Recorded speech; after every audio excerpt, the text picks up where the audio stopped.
Baik, Assalamualaikum warahmatullahi wabarakatuh. Kita bertemu kembali dalam sesi ekonomi internasional. Saat ini kita akan membahas balance of payment ya, atau neraca pembayaran. Ya. Bagaimanapun juga di dalam dunia, tren-tren dunia saat ini atau negara-negara dunia yang ada, maka tentunya kita tidak bisa terelakkan menjadi negara terbuka. Jadi bukan negara yang autarki atau lepas dari dunia luar. Sehingga kita butuh kerjasama. Akibat kerjasama itu, melalui perdagangan dan lain-lain yang seperti itu, maka tentunya akan mengakibatkan resiko terjadi imbalance secara eksternal.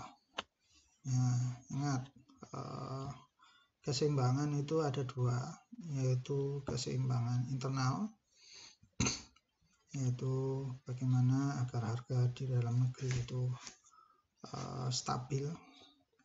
Yang selanjutnya adalah keseimbangan eksternal. Keseimbangan eksternal adalah seberapa stabil dari kurs atau nilai tukar kita yang ada. Ya, seperti yaitu berawal dari mana? Ya dari balance of payment ini. Tentunya kalau balance of payment itu mengalami surplus seperti itu, ya, apakah itu disumbang dari current account, financial atau capital, ya seperti itu. Tapi tentunya yang paling penting itu dari sisi current account-nya ya, karena itu menunjukkan kinerja ekonomi yang sesungguhnya kalau menurut saya. Seperti itu, maka itu akan memberikan pengaruh yang positif ya kepada perekonomian yang ada. Maka nilai tukar domestik itu, mata uang domestik itu menjadi menguat seperti itu, maka tentunya menjadi daya tawar tersendiri ketika melakukan kerjasama perdagangan dengan negara yang lain. Oke. Dalam ekonomi internasional itu ada 4 aspek yang penting yang perlu didiskusikan ya, kaitannya dengan ekonomi internasional. Ya. Yang pertama adalah tentang pengangguran, unemployment. Ya, seperti itu. Pada prinsipnya bahwa namanya kebijakan ekonomi itu fundamentalnya salah satunya ini, employment-nya itu. Ya, jadi kalau employment-nya bagus ya seperti itu, berarti kebijakannya ya bagus logikanya. Begitu juga ketika kita melakukan kebijakan luar negeri, ya, yaitu kebijakan makroekonomi internasional, ya maka tentunya yang harus dipertimbangkan itu adalah kondisi dari employment-nya, ya seperti itu. Jadi sebisa mungkin kebijakan yang ada seperti itu memang harus mendorong dari employment-nya atau agar terjadi full employment dalam kondisi perekonomian terbuka. Jadi jangan sampai kita marah perdagangan luar negeri seperti itu, tapi kok malah justru banyak pengangguran di dalam negeri. Berarti kebijakannya salah, ya seperti itu, atau merugi ya seperti itu. Yang kedua adalah saving. Ya, saving ini tentunya juga berasal dari karena perekonomiannya terbuka, ya seperti itu. Maka tentunya saving ini juga bisa berasal dari kontribusi dari ekonomi internasional, ya seperti itu. Jadi kalau kita banyak ekspornya daripada impor, tentunya savingnya itu meningkat ya. Seperti itu logikanya. Kalau savingnya meningkat, maka terjadi akumulasi kapital atau terjadi capital growth. Kalau terjadi capital growth, maka kinerja produksi dalam negeri tentunya membaik ya, seperti itu. karena kondisi yang ada itu mendukung dari produksi yang ada, ya, seperti atau sebaliknya kalau kita terus-menerus merugi dalam artian defisit neraca perdagangannya, neraca transaksi berjalannya seperti itu, maka akibatnya ya tabungan itu juga akan terkuras, tabungan perekonomian nasional itu akan terkuras. Akibatnya apa? Ya maka akan menurunkan kinerja ekonomi karena akumulasi kapitalnya menjadi semakin berkurang, ya, atau tidak terjadi. Oke, yang ketiga adalah trade imbalance-nya itu, ya, seperti itu, ya. Oke, pada intinya bahwa di dalam perdagangan terhadap dunia luar, maka tentunya kita tidak bisa menjamin bahwa kita selalu menang, ya, selalu surplus, ya. Ada kalanya trade imbalance-nya itu yaitu menghasilkan sisi negatif dari kita, yaitu defisit perdagangan, ya, seperti itu. Nah, kalau kita misalnya melakukan perdagangan yang sifatnya defisit terus, ya, seperti itu secara keseluruhan, maka tentunya akan merugikan, ya, merugikan sumber daya yang kita miliki sendiri, ya, seperti itu. Ya mungkin defisit bolehlah pada suatu negara, tetapi itu ditutupi surplus terhadap negara yang lain, ya, seperti itu. Sehingga total ya sebisa mungkin ya surplus lah, seperti itu.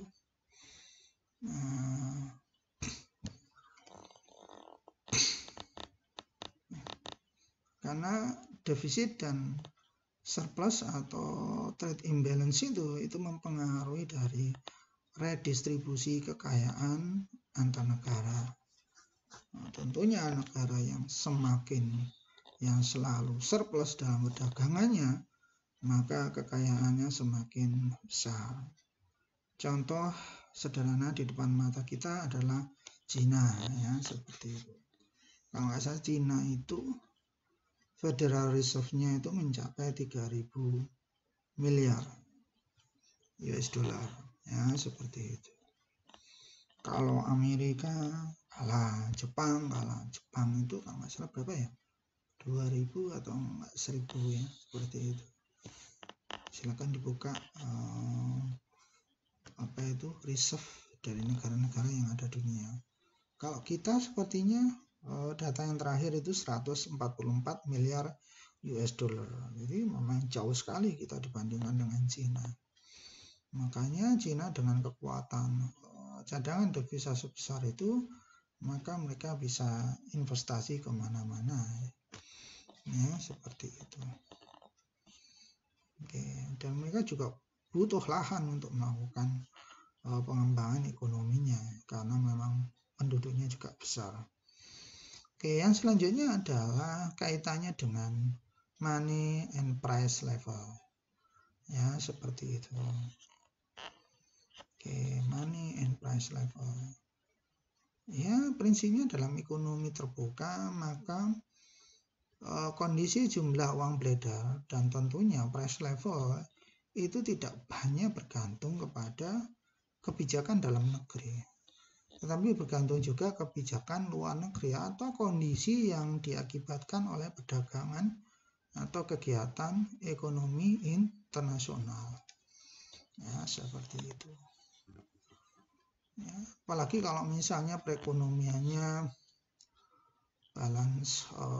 menganut balance payment-nya itu aliran devisanya itu bebas, maka sudah tidak bisa otonomi lagi, ya, seperti itu, ya, seperti itu. Contoh halnya kalau misalnya kalau kita melakukan ekspansi dari sisi uang, money supply ditambah seperti itu. Ya, maka akan terjadi apa? IS bergeser ke kanan seperti itu. Kalau IS bergeser ke kanan, ya, maka kecenderungannya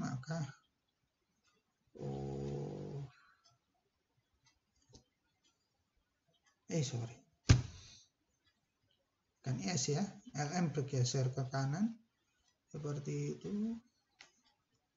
Ya, LM bergeser ke kanan, maka kecenderungannya mengakibatkan apa? Suku bunganya akan menurun seperti itu, karena jumlah uang beredar meningkat, maka suku bunga menurun. Kalau suku bunga menurun, ingat konsep dari uncovered interest rate parity ya, seperti itu. Intinya bahwa aliran itu tergantung dari tingkat suku bunga dalam dan luar negeri dan ekspektasi dari pasar terhadap depresiasi nilai tukarnya itu sendiri. Maka kalau suku bunga turun, maka tentunya mengakibatkan apa? Maka return dari investor di domestik itu tentunya berkurang seperti itu. Sehingga mengakibatkan apa? Maka nilai tukarnya dari mata uang domestik kita itu akan melemah seperti itu, atau mengalami depresiasi. Ya. Maka dengan kondisi seperti itu dan BOP bebas seperti itu, aliran devisanya bebas, maka mau gak mau kita harus menarik lagi supaya apa? Kembali ke tingkat balance of payment-nya, supaya menuju tingkat suku bunga yang diharapkan, supaya tidak jadi surplus ataupun defisit seperti itu. Atau kebalikannya, kalau misalnya kita mengalami trade surplus yang luar biasa atau terjadi positif ya, menang dalam perdagangan, maka kalau menang dalam perdagangan ya seperti itu, maka tentunya apa? Maka nilai tukarnya kita itu akan menguat seperti itu. Kalau nilai tukarnya kita itu akan menguat, maka kita akan mainkan juga nilai jumlah uang yang beredar seperti itu. Mau tidak mau, sedikit banyak kita akan memainkan jumlah uang yang beredar. Karena menguatnya itu, maka kita melakukan apa? Demand terhadap mata uang asing, demand terhadap US dollar. Supaya apa? Menguatnya mata uang kita itu akan dikoreksi lagi. Ya, seperti supaya supply and demand itu seimbang, sehingga penguatannya itu bisa dikoreksi, maka kembali ke semula. Ya, seperti itu. Karena bagaimanapun juga kalau misalnya kita menguat nilai tukarnya, maka net ekspor kita juga akan turun. Seperti itu. Oke, jadi seperti itu. Oke, jadi itu hal-hal yang mesti juga dipikirkan dalam melakukan kebijakan atau dalam kaitannya dengan ekonomi internasional. Tentunya ini yang bisa mengendalikan adalah pemerintah. Yang intinya bahwa ya sebisa mungkin kebijakan ekonomi internasional itu mengakibatkan full employment. Yang kedua, saving domestik itu meningkat, perekonomian domestik itu. Yang ketiga, maka tentunya jangan sampai trade balance-nya kita itu imbalance yang negatif atau defisit. Dan yang terakhir itu kaitannya dengan money dan price level seperti itu. Ya intinya bahwa ya juga harus menjaga keseimbangan internal ya seperti itu. Selanjutnya apa sih yang sebenarnya yang disebut balance of payment? Oke, balance of payment sendiri itu adalah catatan sistematis dari semua transaksi ekonomi internasional ya seperti itu antara home country dan the rest of the world. Jadi antara suatu negara, atau kalau dipandang dari Indonesia, ya antara Indonesia dengan the rest of the world, dengan seluruh dunia, negara-negara yang ada di dunia, untuk periode waktu yang spesifik, biasanya dalam tahunan, atau kalau misalnya dipecah-pecah, triwulanan, triwulan 1, triwulan 2, atau menjadi semester 1, triwulan 3, triwulan 4, menjadi semester ke-2. Jadi itu. Dan poin-poin yang mesti kita cermati, yang pertama adalah catatan sistematis. Jadi tentunya dalam menyusun balance of payment itu, ya catatannya terstruktur, ada sistematikanya. Kalau ada kegiatan ini masuk kemana, kegiatan ini masuk kemana. Selanjutnya ada international economic transaction. Prinsipnya semua transaksi ekonomi internasional, tidak harus perdagangan, non perdagangan, yang penting transaksi ekonomi internasional. Contohnya saja pinjam meminjam uang, seperti itu. Atau misalnya orang dari dalam negeri mengirim uang ke luar negeri untuk membiayai anaknya, seperti itu. Jadi tidak melulu perdagangan, tidak melulu bisnis, seperti itu. Atau misalnya Indonesia lagi nggak punya duit, maka dia bisa pinjam dari luar negeri, maka dia dapat kucuran dana dari luar negeri. Ya, itu kan juga bukan perdagangan, ya, seperti itu. Jadi semua transaksi ekonomi internasional, ya, seperti intinya transaksi yang mengakibatkan keluar masuknya suatu mata uang dari suatu negara ke negara yang lain, ya, implikasinya.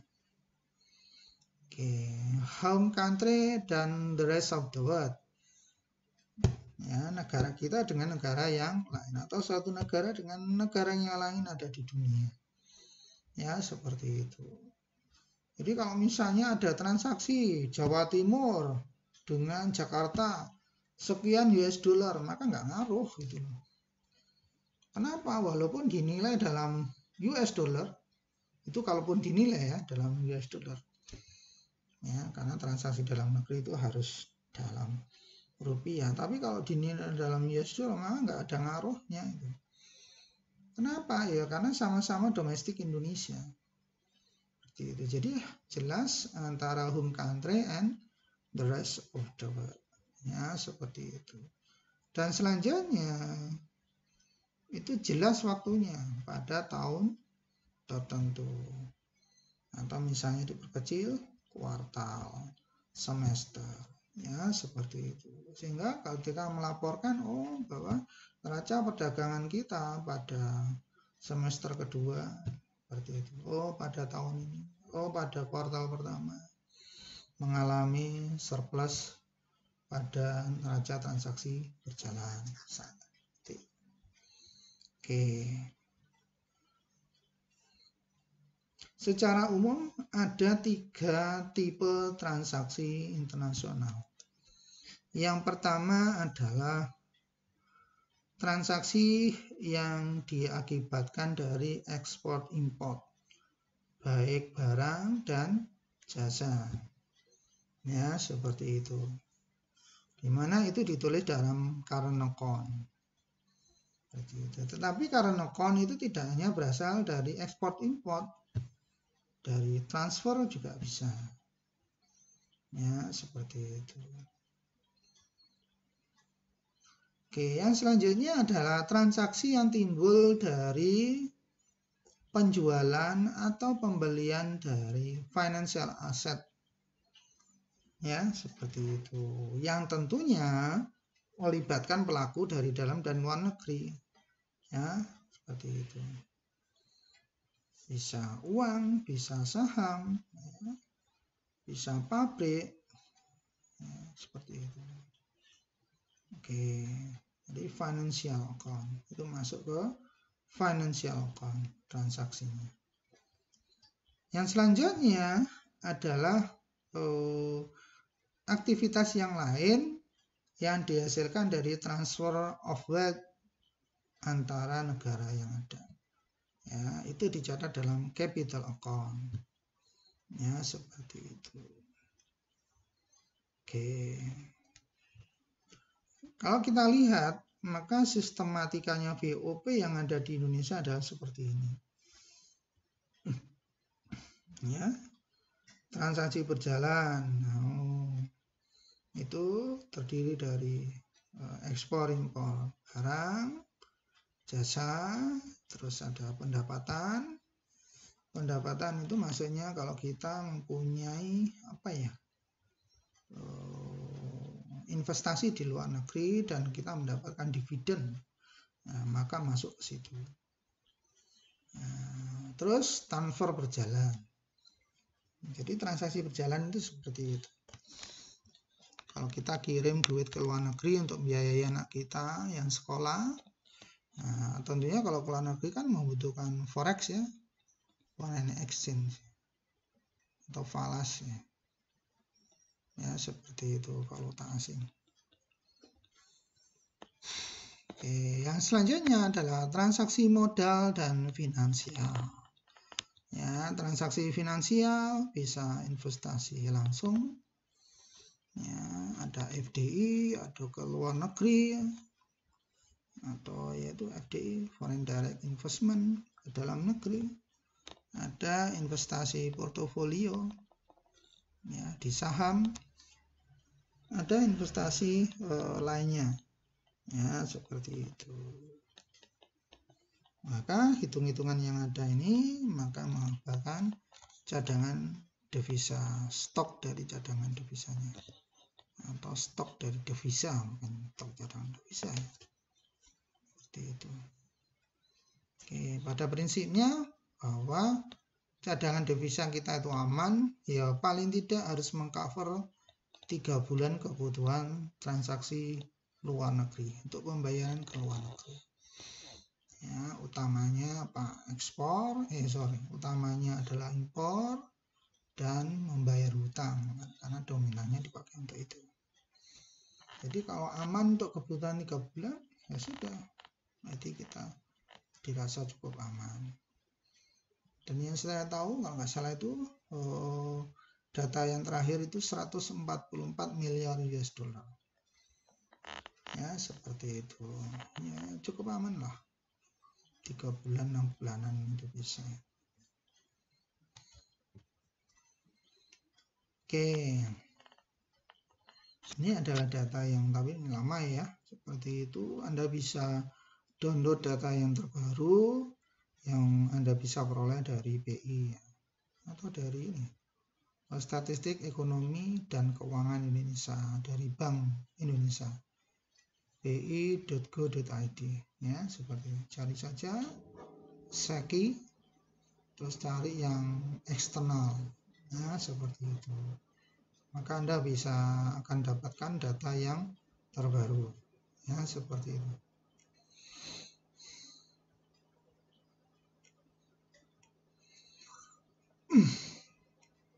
Oke, yang selanjutnya adalah kredit item. Kredit item itu maksudnya merefleksikan transaksi yang mengakibatkan pembayaran ke dalam negeri, inward to home country. Jadi kalau Indonesia ya ke Indonesia.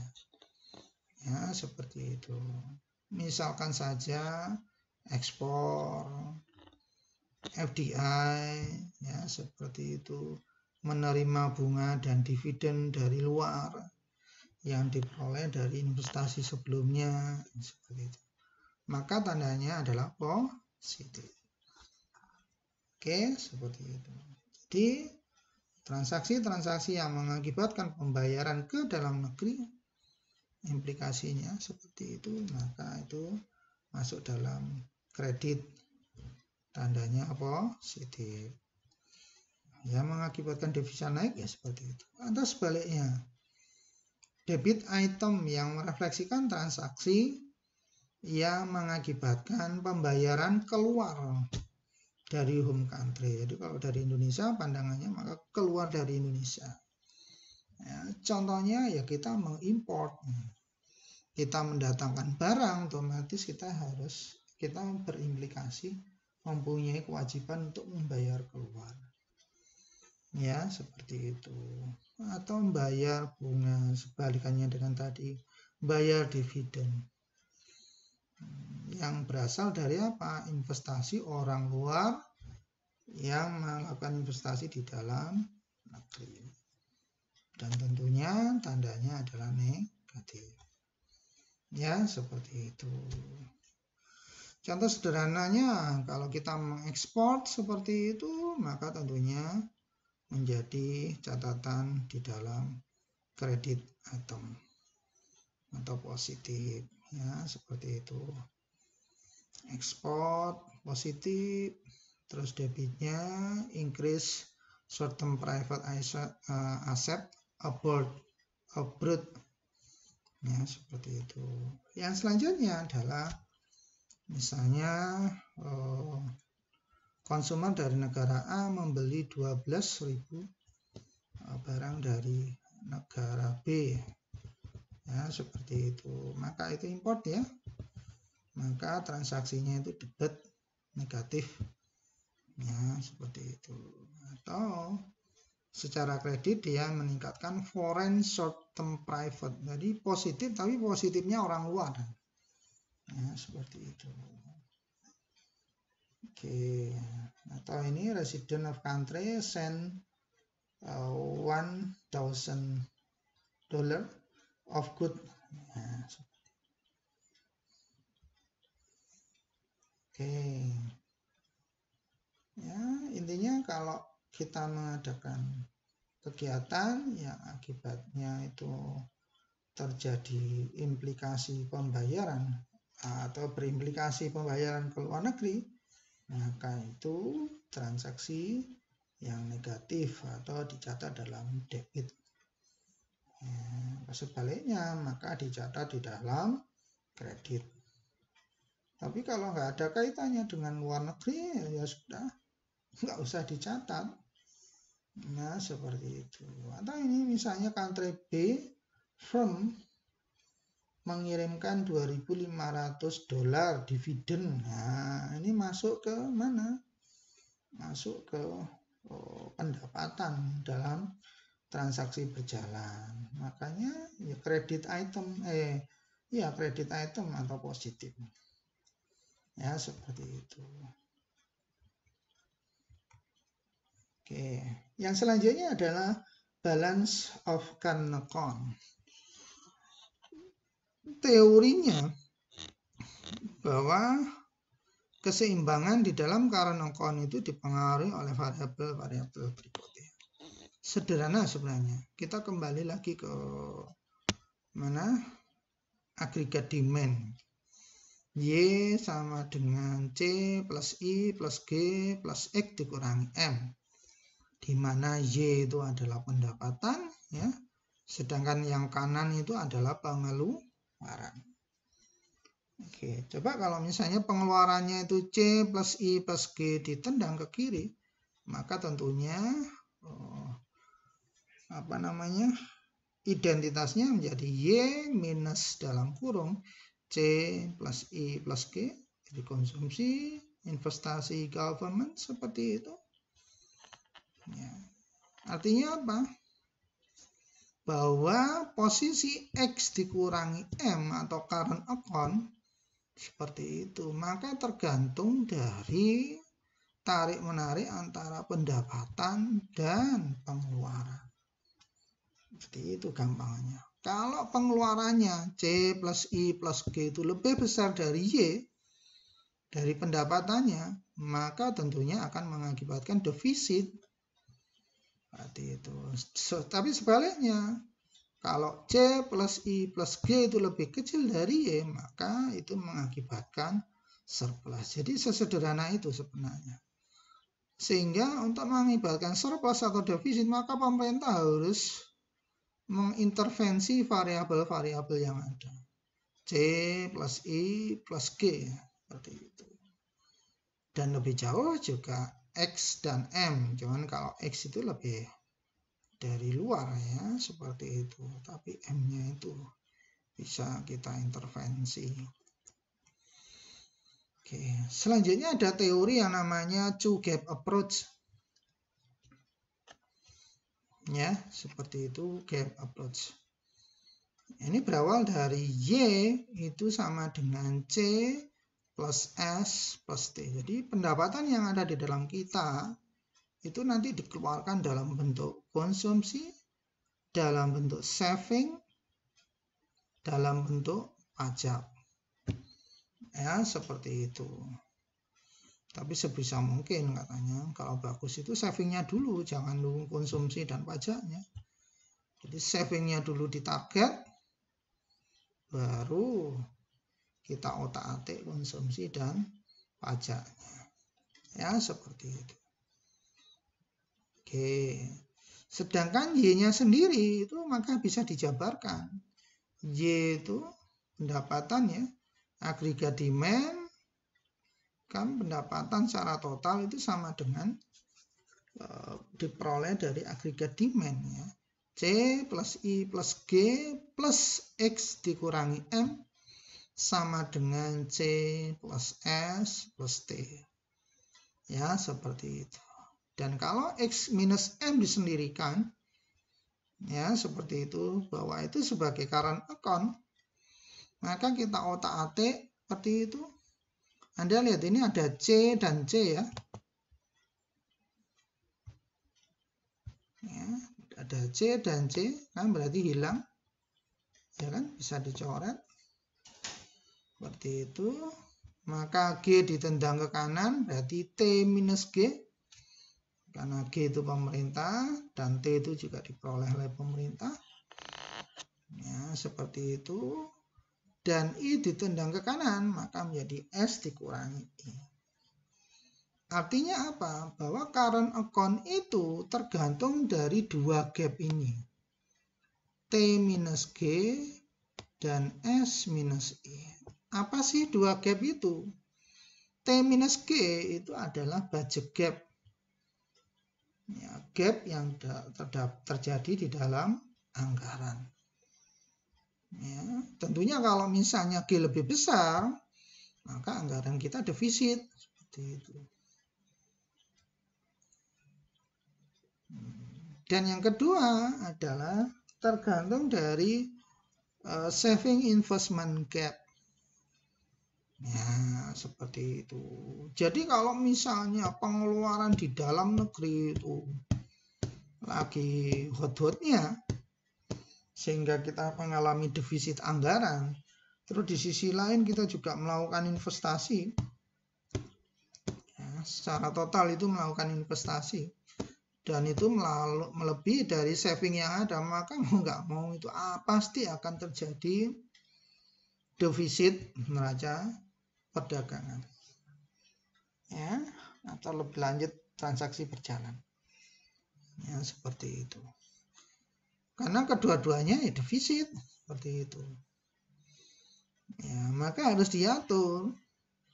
Ya, kalau saving investmentnya adalah negatif atau defisit, maka budget gap sebisa mungkin positif dan sebaliknya. Tapi kalau kedua-duanya negatif ya sudah. Dapat dipastikan sudah nggak ada, maka current account nanti menjadi defisit. Maka ujungnya apa? Nilai tukarnya menjadi menurun. Ya, seperti itu. Jadi prinsipnya itu, bahwa current account dibuat oleh kedua gap itu. Ya. Oke. Dan berikut adalah, tapi ini data lama. Data baru silakan dicari sendiri. Hanya saja yang kita ingin sampaikan di sini bahwa yang namanya ekspor itu biasanya dihitung dalam FOB, free on board. Sedangkan impor itu dihitung dalam CIF, cost insurance freight, seperti itu. Makanya biasanya impor itu nilainya ya lebih besar karena semua nilai-nilai yang ada masuk ke situ, perkapalannya, asuransi, dan lain-lain itu masuk ke situ. Sedangkan Indonesia biasanya ketika mengekspor ya FOB seperti itu. Kenapa? Karena asuransinya dari luar, perkapalannya dari luar, maka sebisa mungkin itu dirubah. Ya mudah-mudahan sudah berubah ya. Oke, mungkin dari saya cukup itu. Tentunya saya punya banyak kelemahan dan kekurangan yang harus saya pelajari kembali mengenai ekonomi internasional. Mohon kritik dan saran silakan di kolom komentar atau dalam media yang ada. Baik, dari saya cukup itu. Assalamualaikum warahmatullahi wabarakatuh. Kita akan bertemu kembali di lain kesempatan yang lebih baik.